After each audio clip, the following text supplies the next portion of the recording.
Oh man, May is the final month of year one for this day in weather history, and it has been quite a ride so far. But this month of May is a tough one, especially today. Hi, I'm Chris May, host of This Day in Weather History, a podcast from the Weather Network in Canada. I remember watching the images coming out of Fort McMurray and being stunned numb. One of my best friends had a brother there whose family had been scattered in 3 different directions when the call came to get the hell out. This day in weather history. On May 1st of 2016, a wildfire began southwest of Fort McMurray, Alberta. This was broadcast as the 9th wildfire of the season in the Fort McMurray area, but at that time, it was still the only one burning that day. And it was a rather unremarkable one at that, still at only 500 hectares burning in the trees southwest of the city.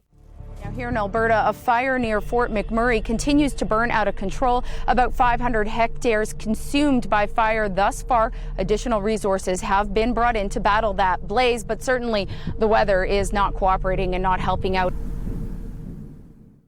Now, we'd seen this before, and they come and go because of the highly skilled firefighters that do what they do. That's why this was the 9th, and it was the only one burning.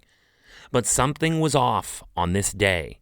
It was already considered out of control, and wildfire officials already knew they were on the edge of an exceedingly dangerous fire season. Conditions were hot and dry, and the winds were strong already. Plus, the dew points were indicative of very dry conditions, and we were in a naturally dense boreal forest. This was a powder keg scenario, and they knew it.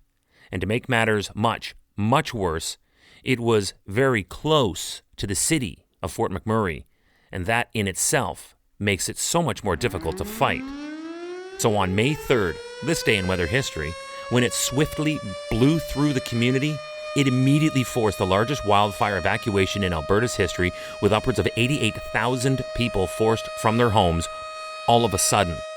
We've just received word now that Anzac is being evacuated. And if you take a look over here, you can see the stream of traffic now moving on to Highway 63 southbound, making their way out, making their way to safety. You know, I cannot even imagine what these evacuees are going through. They've had to leave their homes. Now they've had to leave what they thought was the safety of the evacuation center, as well as the people of Anzac as well included in that evacuation. The scenes were chaotic. There were very well-coordinated escape caravans, but the fire was swallowing up routes as fast as they were being designed. This is going up on the side of the hills. This is nuts. Like, look at that. Oh my God. Flame jumped over the hill. The road. Ashes are flying all over. They say they have crews en route, but look at that. Abbotson's gone. Beacon Hill is gone.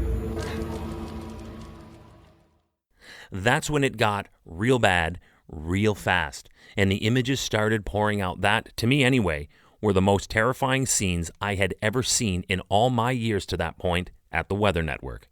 Get the hell out of there before it gets worse. I know, we're leaving that. We just left Walmart. But everything, like, you remember that hill where we go up? Everything, all that side of the hill's on fire. The other side on the highway, everything is on fire. By the Monday, 80 firefighters were working on the fire with tankers on land while helicopters attacked it from the air. I can't tell you as well, as of 1 hour ago, the downtown core is being held through some Herculean efforts of the structural firefighters in the area. Still, with all that, by dinner time that evening, the fire had more than doubled in size to just under 1,300 hectares, and then by the time the sun had set, it had doubled again. The next morning, people all over the world were now tuned in to watch the Fort McMurray Fire Chief, Darby Allen, update the media on the fire outside the northern Alberta city. You know, last night was a classic situation. Everyone would have seen out their windows at 8:30 a roaring fire that was going well, and then we wake up this morning and we don't see anything. And people think it's fine and it's all gone away, and it's nice to have that thought, but I just want people to bear in mind and don't get into a full self-security. We're in for a rough day, and it will wake up and it will come back. And within hours, his prognostication became a prophecy. Winds shifted harshly and blew harder. This was the knockout blow that he had feared. The fire that had been raging through the forest had now jumped the river and into the city. It was a horror show now. More than 1,600 structures were confirmed to have been incinerated. That included whole neighborhoods that were now totally gone in the city that was once the heart of Canada's oil sands industry. But by the end of that first week, the fire had grown to over 101,000 hectares. To put that into some perspective, that is significantly larger than the entire city of Calgary. It was an unprecedented disaster with damage estimated to be deep, deep, deep into the billions, and people started running for their lives. This day in weather history. Tomorrow is May the 4th, and as much as I'd like to make a May the 4th be with you quip, our space writer and meteorologist Scott Sutherland will take away my sci-fi nerd card because Star Wars was not debuted on May 4th in 1977. It's only a thing because of the phonetics, and that's it. So stop it already. Anyway, in real life, May the 4th in 1971 was a day when the Earth very literally swallowed up Saint-Jean-Vianney in Quebec. I'll explain tomorrow on This Day in Weather History with me, your host, Chris May.